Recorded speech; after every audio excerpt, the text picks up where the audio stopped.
नरेंद्र भाई से अनुरोध करता हूं इस इलेक्शन चुनाव का सबसे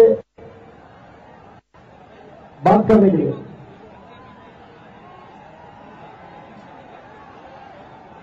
भारत माता की अंदर खिड़की बिगिंచి చెయ్యది చెప్పాలి। भारत माता की नरेंद्र मोदी గారి నాయకత్వం। జై తెలంగాణ, జై తెలంగాణ।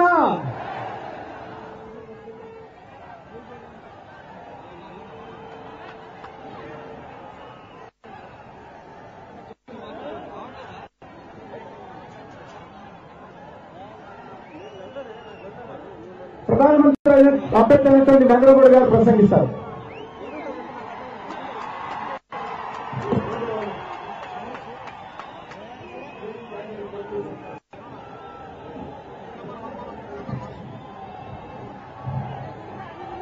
भारत माता की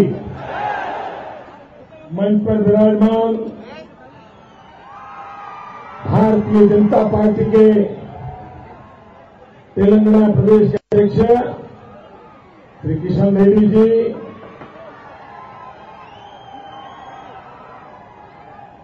भारतीय जनता पार्टी के सभी वरिष्ठ नेतागण, टीडीपी के सभी वरिष्ठ नेतागण और विशाल संख्या में पधारे हुए मेरे भारत के भाग्य विधाता भाइयों और बहनों,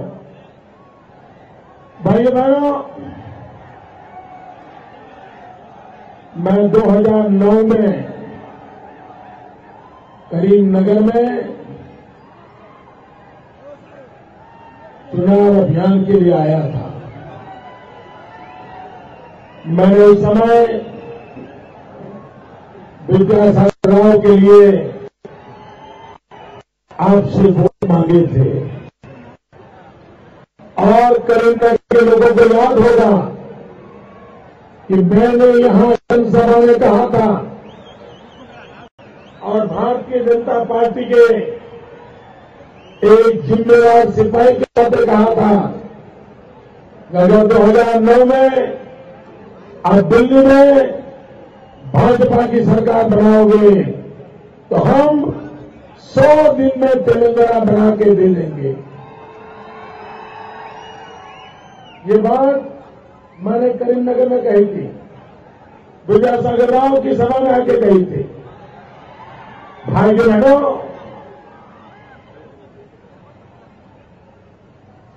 अब समय आया है आपको निर्णय करने का।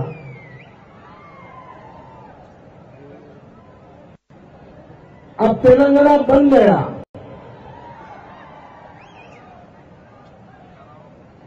नक्शे पर रेखा खींच ली गई, सीमांध्र अलग हो गया, तेलंगाना अलग हो गया। अब नक्शे को लकीर बनाने का काम हो गया। अब आपके हाथ में भाग्य की लकीर बनाने का समय आया है।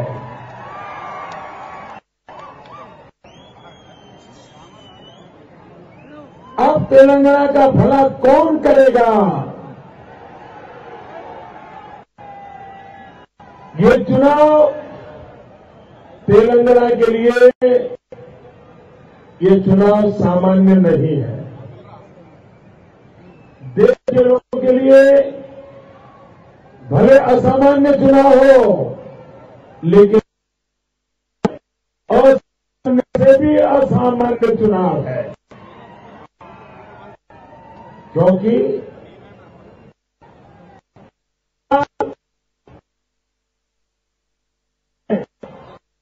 सरकार बने इतना सिद्ध नहीं है। अगर तेलंगाना की चिंता करने वाली दिल्ली में सरकार नहीं बनती है तो भाइयों बहनों, तेलंगाना तो बन गया, लेकिन उसके भाग्य क्या क्या होगा। इसलिए अब आपको वोट ये देना है कि अच्छा तेलंगाना कौन बनाएगा, तेलंगाना के भाग्य को कौन बदलेगा, ये निर्णय आपको करना है। और भाइयों बहनों, आप जानते हो दिल्ली में जो मां बेटे की सरकार है, इसको आपके प्रति कोई प्रेम है क्या?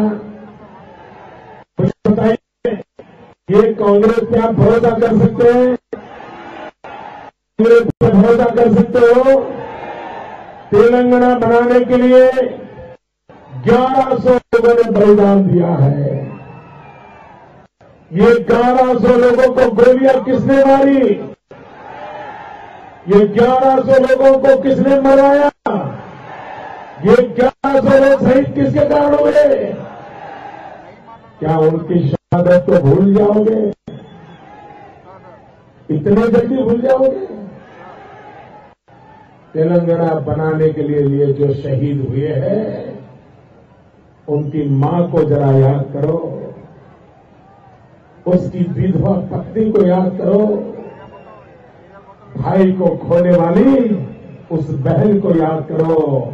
और फिर मेरे तेलंगाना के भाइयों, आप तय करो, क्या तेलंगाना में कांग्रेस नाम के पाप को घुसने देना चाहिए? आपको इतने सालों तक परेशान करने का पाप कांग्रेस पार्टी ने किया है। और इतिहास आपको पता होगा,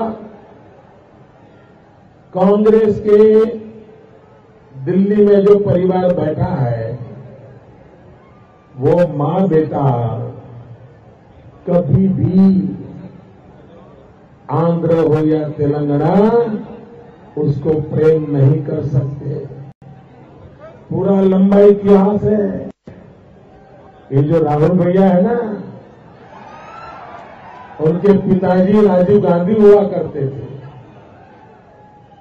इंदिरा जी की सरकार थी, राहुल भैया के पिताजी कांग्रेस के मंत्री थे। और एक दिन हैदराबाद के एयरपोर्ट पर आंध्र के सम्मानीय मुख्यमंत्री अंजय्या जी, दलित आंध्र का मुख्यमंत्री, ये राहुल भैया के पिताजी राजीव गांधी ने एयरपोर्ट पर उनको अपमानित किया था और ऐसी भद्दी गाली दी थी,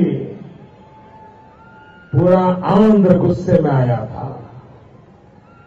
और बाद में राजीव गांधी के कहने पर अंजया जी को मुख्यमंत्री पद से भी हटा दिया गया था।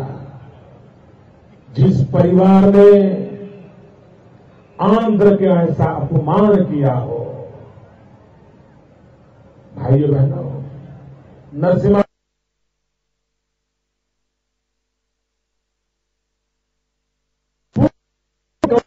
खपा दिया, प्रधानमंत्री बने, बेटे को पसंद नहीं आया। उनके मुंह से कभी आपने नरसिम्हा राव का नाम नहीं सुना। वे प्रधानमंत्री बने, उसके बाद भी उनको परेशान करने में ये मां बेटे ने कोई कसर नहीं छोड़ी। इतना ही नहीं, नरसिम्हा राव कांग्रेस के थे, वो भाजपा के नहीं थे। उनकी मृत्यु तिथि पर, उनकी जन्म तिथि पर वो कांग्रेस के प्रधानमंत्री रहे होने के बाद भी ये मां बेटे कभी फूल तक चढ़ाने नहीं गए।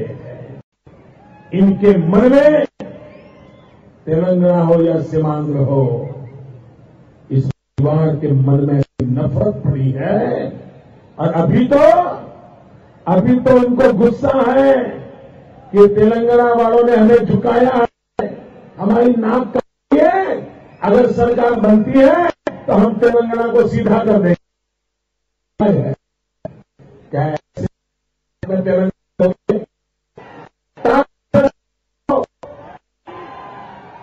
देखिए दिल्ली में किसने बर्बाद किया? मां बेटे की सरकार ने बर्बाद किया नहीं किया? मां बेटे की सरकार ने क्या नहीं किया? क्या आप तेलंगाना में बाप बेटी की सरकार, क्या आप तेलंगाना में बाप बेटी की सरकार चाहते हो? क्या सरकार चाहते हो? वही परिवार बनाना चाहते हो? परिवार समाज लाना चाहते हो? अगर किया तो तेलंगाना को कोई नहीं बचा सकता। भाइयों बहनों,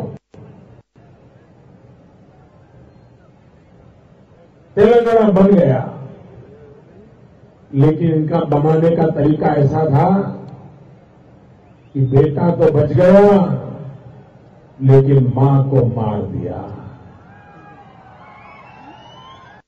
अब तेलंगाना मां विहीन हो गया है। उसको मां की तरह प्यार करे, ऐसी दिल्ली में सरकार चाहिए। बालक को लालन पालन के साथ बड़ा करते हैं, वैसे तेलंगाना को बड़ा करने की जरूरत है। इसको संभालने की जरूरत है। ये मां बेटे की सरकार नहीं संभाल सकती। अब दिल्ली में भाजपा की सरकार बनने वाली है, कोई रोक नहीं सकता। मैं हिंदुस्तान भर में घूम रहा हूं, देश में सुनामी चल रही है, सुनामी। कांग्रेस बचने वाली नहीं है।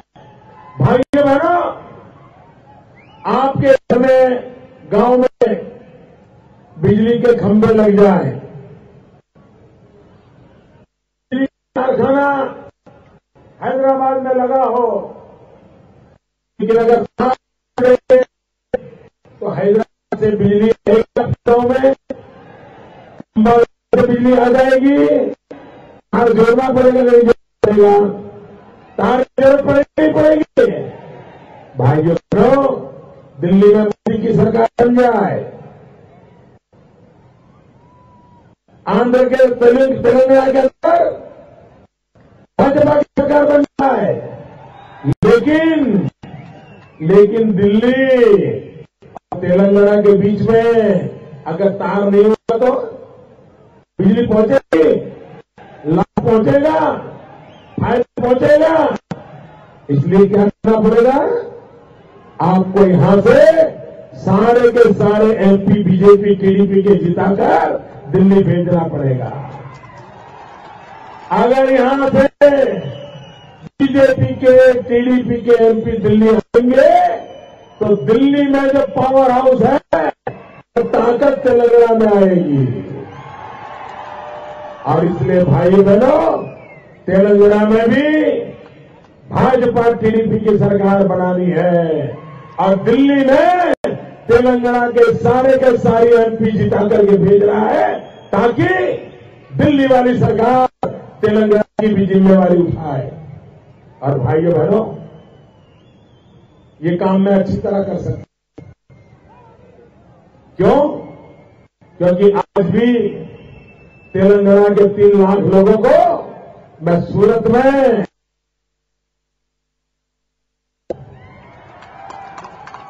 मेरे अपने परिवार की तरह संभालता हूं। इसलिए मुझे आपका लालन पालन करना आता है, मैं आपसे जुड़ा हुआ हूं। और इसलिए भाइयों बहनों, अधिक समय नहीं लेता हूं। मैं आपसे आग्रह कर रहा हूं, विद्यासागर राव को जिताइए। तेलंगाना में टीडीपी बीजेपी के सभी सांसदों को जिताइए। तेलंगाना में टीडीपी भाजपा की सरकार बनाइए और तेलंगाना जो आज एक बालक है उसको इतनी ताकत दीजिए, उतनी ताकत दीजिए ताकि तेलंगाना प्रगति कर सके।